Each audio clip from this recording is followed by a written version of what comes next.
오늘 성경 말씀은 디모데후서 3장 16, 17절 다 같이 합독하겠습니다. 시작.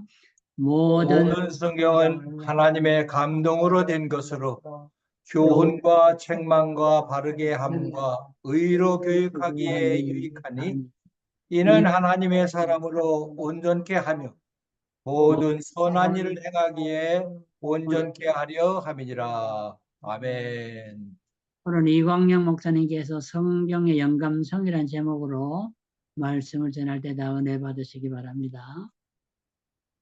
다시 한번 기도드리겠습니다. 하나님 아버지, 부족한 종이 오늘도 하나님 말씀 들고 섰습니다. 종의 부족함은 주님의 십자가 뒤에 숨겨주시고 성령님이 원하시는 대로 성령의 도구로 나팔로만 사용하셔서 우리 사랑하는 우리 종들과 함께 하나님의 종들과 함께 하나님의 귀한 은혜에 참 시간이 될 수 있도록 함께하여 주시옵소서. 특별히 오늘 주시는 귀한 말씀 속에서 성령의 조명하신 역사가 우리들 심령 속에 있게 하심으로 깊은 깨달음과 바른 지식을 다시 한번 마음속에 깊이 담고 그 뜻대로 하나님의 뜻을 이루는 우리들의 삶이 되도록 성령님 함께 하시고 인도하여 주시옵소서. 아멘. 예수님의 이름으로 기도합니다. 아멘. 아멘. 성경하면 우리가 뭐 두말할 것 없이 잘 알고 있죠. 이 세상에서 온 인류에게 가장 많이 보급된 책이 바로 성경 아닙니까? 또한 이 성경의 내용을 우리가 무엇이 들었느냐 하고 누가 질문한다면 우리는 서슴지 않고 이 성경 안에는 하나님과 그분의 계획과 또 하나님의 뜻을 내용으로 담고 있는 것이 바로 성경이다라고 우리가 이렇게 이야기를 할 수가 있죠. 그러나 여러분, 우리 인간은 인간의 생사화복과 우주의 역사를 주관하시는 하나님께서 자기 자신을 우리 인간들에게 계시하지 않으시면 아무도 그분과 그분의 계획에 대해서 알 수가 없다는 사실입니다. 그래서 하나님께서는 자신을 사람에게 드러내 보이시기 위해 사람의 양심이나 자연 만물을 통하여 인간들에게 자신을 나타내 보이셨습니다. 이를 로마서 1장 19절부터 20절에서는 이렇게 기록을 하고 있지요. 이는 하나님을 알만한 것이 그들 속에 보임이라. 하나님께서 이를 그들에게 보이셨느니라.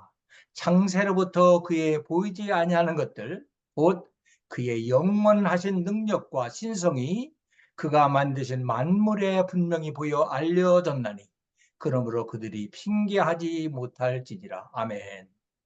그러나 여러분, 이와 같은 하나님께서 계시하신 일반 계시를 통해서는 창조자 하나님의 존재하심을 우리가 알 수는 있습니다. 그러나 이 계시만 가지고는 죄인들을 구원할 하나님의 계획과 뜻은 전혀 알 길이 없다는 그런 말씀입니다. 그래서 태초부터 삼위일체의 하나님으로서 말씀으로 계시던 그분이 육신이 되어서 이 땅에 내려오셨습니다.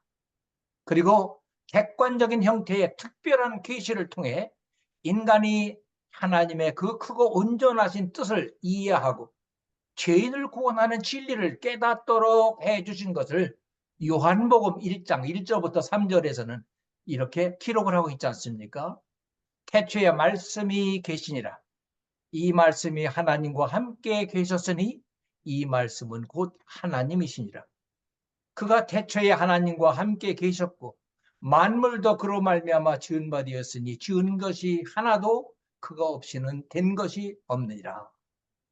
그러므로 우리가 성경을 바로 이해하고 우리의 삶 속에 적응하기 위해서는 성경에 대한 바른 지식이 꼭 필요하다는 것 말씀입니다. 즉 성경은 어떻게 쓰여졌으며 이 성경 66권은 정말 무한 하나님의 말씀인가 하는 것. 그렇다면 이는 어떠한 증거로 우리가 그렇게 이야기할 수 있는가? 또한 어떤 과정을 통하여서 하나님의 영감이 완성되었는가 하는 것을 우리는 알아야 됩니다.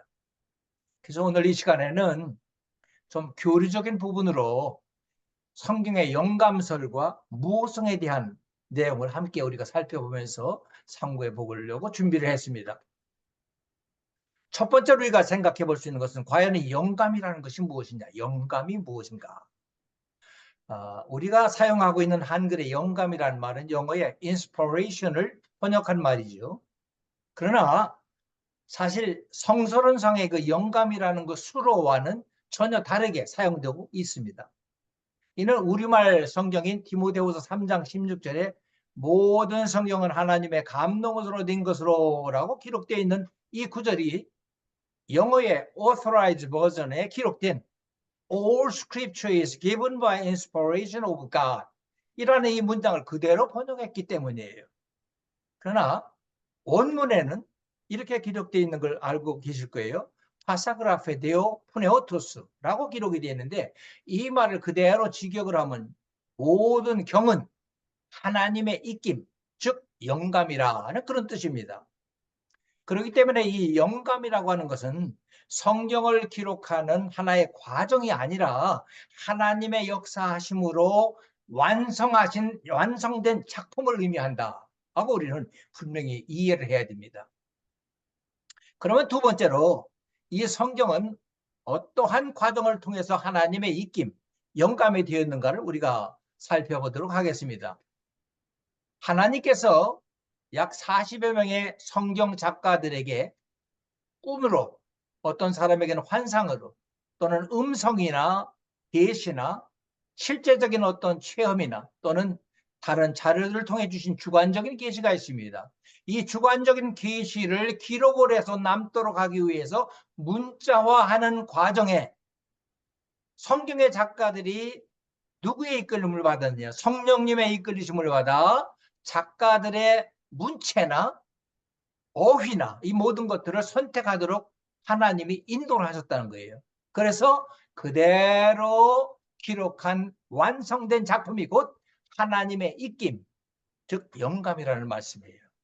그래서 우리는 성경의 원저자는 바로 성령님이시다라는 표현을 우리가 그래서 하는 것이에요. 이를 뒷받침해 주는 성구가 바로 베드로후서 1장 20절과 21절에 있는 말씀입니다. 먼저 알 것은 경의 모든 예언은 사사로이 풀 것이 아니니 예언은 언제든지 사람의 뜻으로 낸 것이 아니요 오직 성령의 감동하심을 입은 사람들이 하나님께 받아 말한 것임이니라. 이 구절 중에 특별히 중요한 구절이 있습니다. 성령의 감동하심을 입었다라고 하는 그 구절이 굉장히 중요한데요. 여기 보면 감동하심을 입었다 하는 그 동사가 있는데 사용하는 원래 원어의 동사가 페로라고는 헬라 말입니다. 이를 영어로 번역하면은 carry on, 우리 한국말로 얘기하면 인도한다 또는 끌고 다닌다 또는 이끌려 다닌다 그런 말이에요. 이를 쉽게 표현하면 이렇게 표현할 수가 있죠. 태중에 태아가 산모의 태아 뱃속에 있는 까닭에 산모가 움직이는 대로 계속 끌려다닙니다. 그렇죠? 이와 같은 상태를 표현할 때 사용한 단어가 바로 페로라고는 이 단어예요.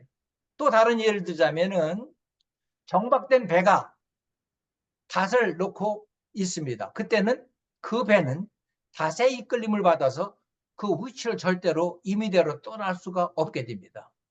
이처럼 성경의 작가들이 성령님의 이끌림을 받아서 그대로 기록했기에 이를 하나님의 직접적인 창조 능력에 의해서 생산된 하나님의 입김, 영감이라고 이렇게 부르는 거예요. 예를 들면 이런 것이에요. 요한복음 3장 16절에 하나님이 세상을 이처럼 사랑하사 독생자를 주셨으니 이는 그를 믿는 자마다 멸망치 않고 영생을 얻게 하려 하심이라는 이 구절을 사도 요한이 기록을 할 때 특별히 하나님이라는 단어, 세상이라는 단어, 사랑, 독생자 등등 이와 같은 모든 단어, 문자 하나하나를 성령님께서 직접 개입하셔서 이를 사용하게 하시고 기록해 하셨다 하는 그런 말씀이에요. 예.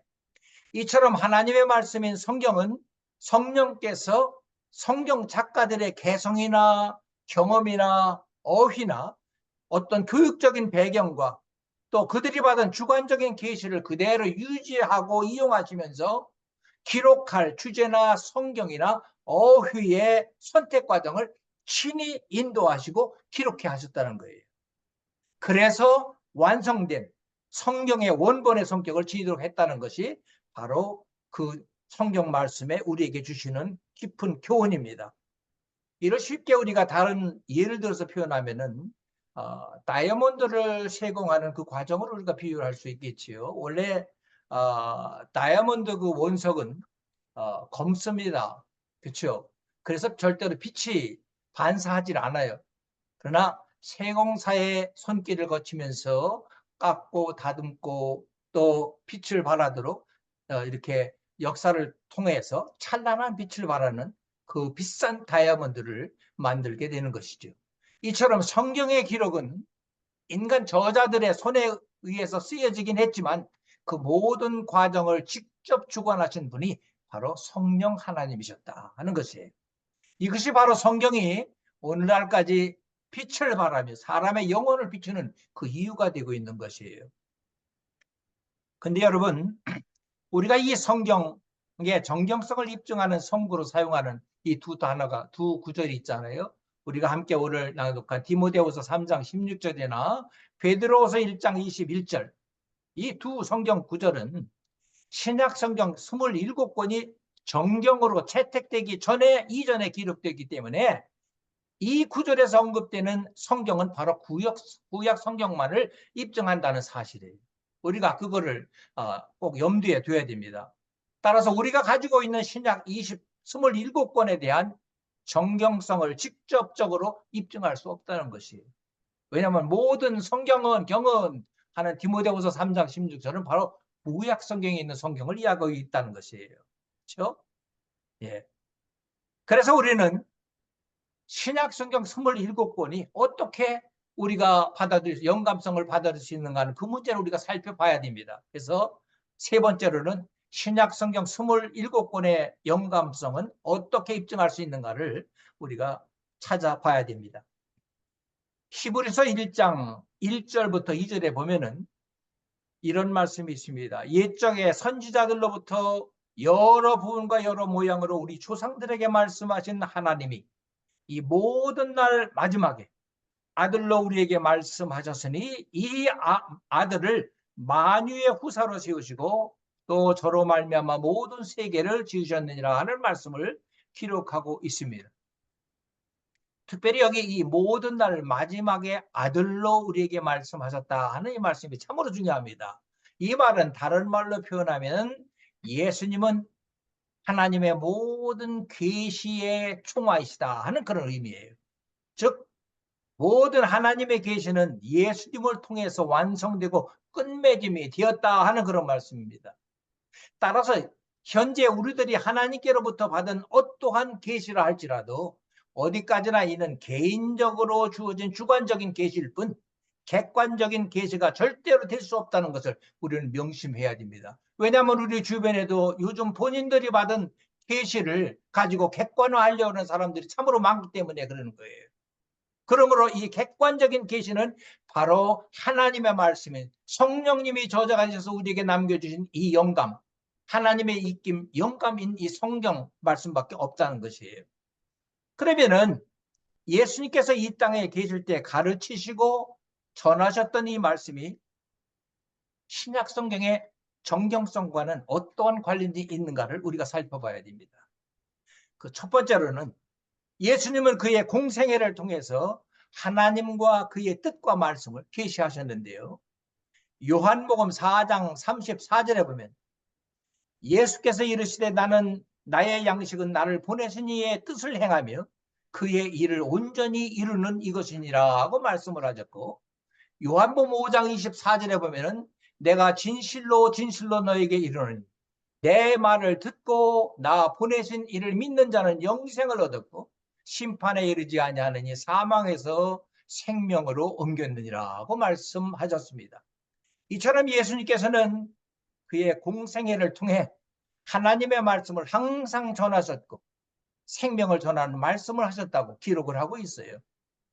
또한 예수님께서는 십자가와 부활과 성천의 사건이 이루어지고 오순절에 성령의 침례하시는 역사가 성취되기 전에는 제자들에게 하실 수 없던 말씀들이 있었다고 언급하고 계십니다. 즉, 이 다 하지 못하셨던 이 말씀을 예수님께서는 성령 강림 이후에 성령의 역사로 제자들에게 주어질 것을 예언하셨다는 거예요. 이 구절이 바로 요한복음 16장 12절부터 13절에 기록된 내용이에요.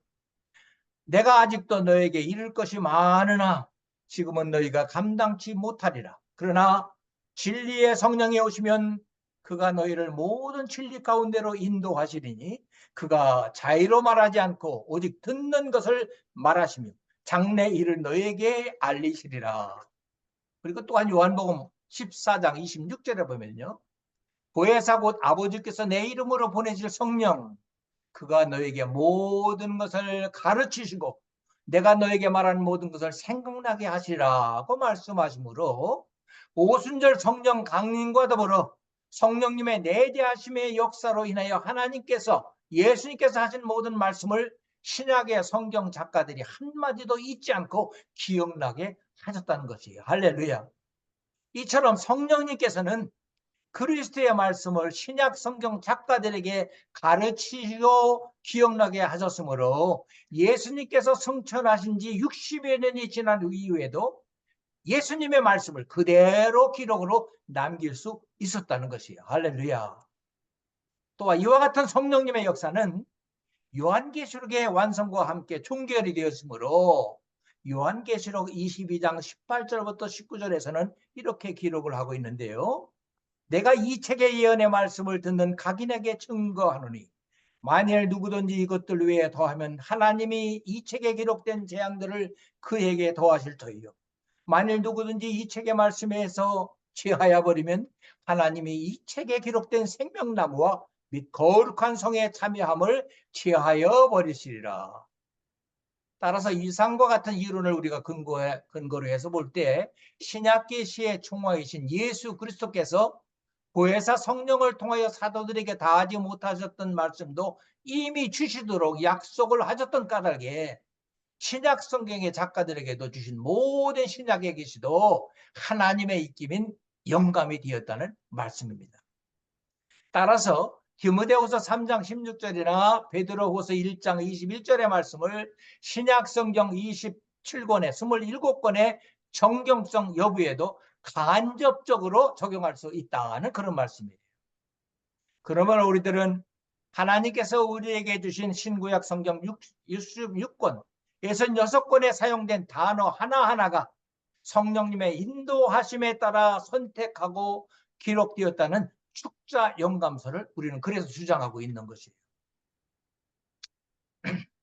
따라서 성경 66권은 진리이신 하나님의 말씀으로 오류가 전혀 없다는 성경 무호성을 우리는 믿고 전해야 됩니다.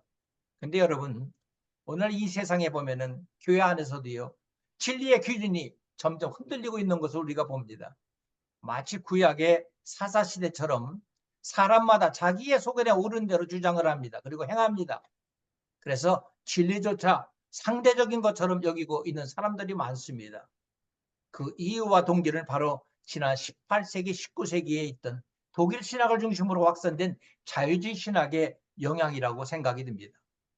이들은 성경은 하나님의 말씀이 아니라 종교적 체험의 기록일 뿐이라고 주장을 하고 성경 속의 기적과 예언과 초자연적인 사건들을 그들은 부정을 합니다.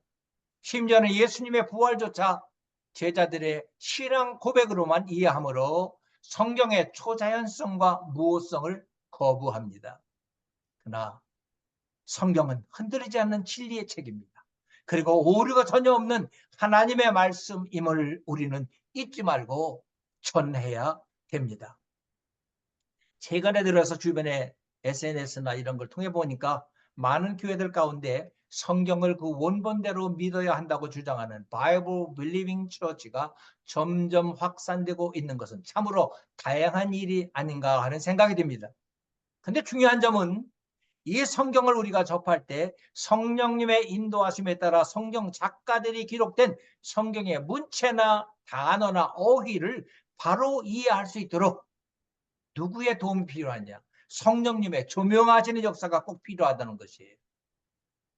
왜냐하면요, 죄와 허물로 관영된 인간은 하나님의 계시를 바로 깨달을 수 없는 암벽의 상태에 놓여 있다는 것을 성경은 우리에게 가르쳐주고 있기 때문에 그래요. 세 가지의 암벽 상태를 성경에서는 이렇게 우리에게 가르쳐주고 있습니다. 그 첫 번째는 에베소서 4장 18절에 보면은 그들의 숙명이 어두워지고 그들 가운데 있는 무지함과 그들의 마음이 굳어짐으로 말미암아 하나님의 생명에서 떠나 있도다라는 말씀처럼 모든 인간은 범죄한 아담의 자손으로 태어난 까닭에 스스로의 노력으로는 하나님의 뜻이나 진리를 발견할 수 없는 자연적인 암벽 상태에 처해 있기 때문이라는 것이에요.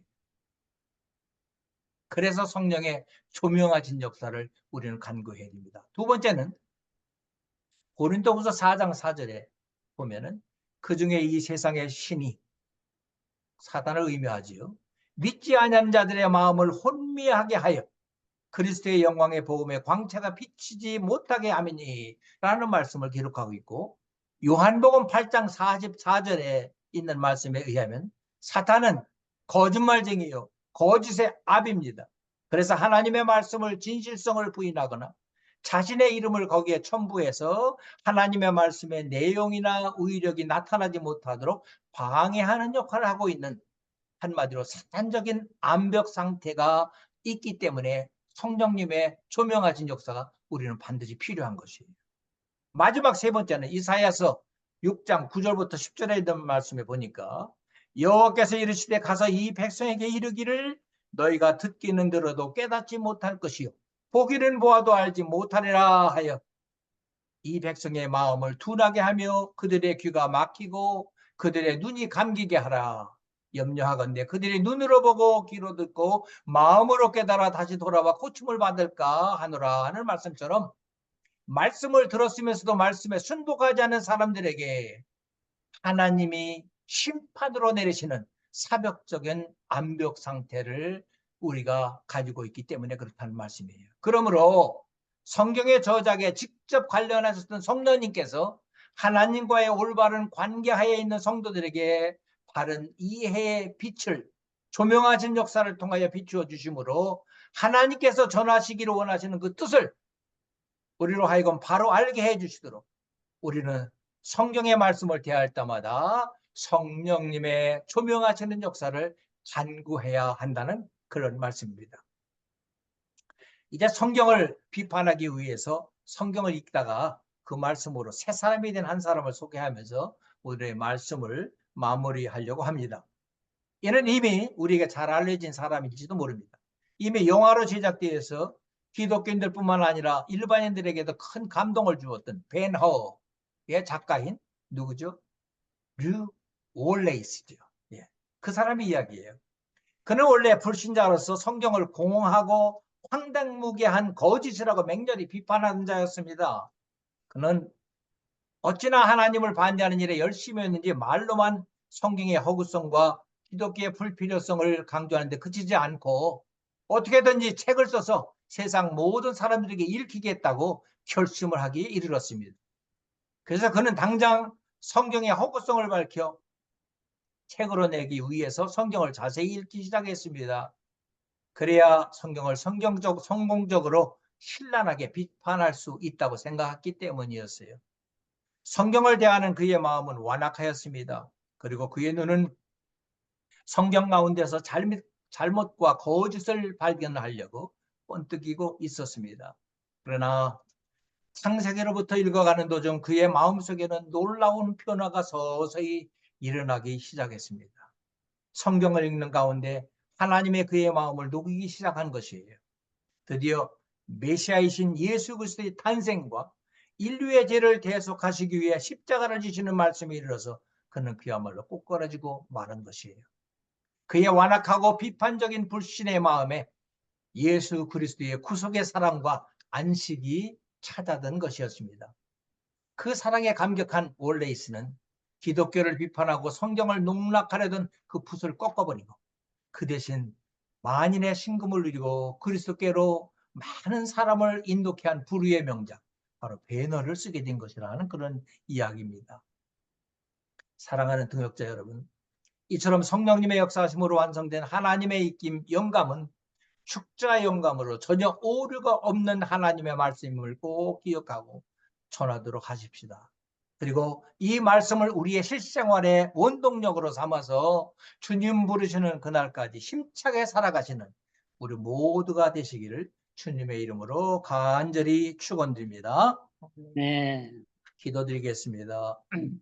하나님 아버지, 오늘 저희들은 성령님의 역사하심으로 우리에게 남겨주신 하나님의 입김, 영감인 이 성경의 영감성과 무호성에 대해 함께 상고해 보았습니다. 우리에게 이 영감인 하나님의 말씀을 우리의 믿음과 삶의 최종의 권위가 되게 해주심을 진심으로 감사드립니다. 우리의 남은 생애 동안 이 말씀대로 살아가는 바이블 빌리빙 크리스천들이 다 되어서 우리에게 향하신 주님의 뜻을 온전히 이루어 드리며 우리의 남은 생애를 주께 드릴 수 있는 저희들이 되도록 인도해 주옵소서. 귀한 말씀으로 은혜 주심을 감사드리며 우리 주 예수 그리스도의 이름으로 간절히 기도합니다. 아멘. 감사합니다.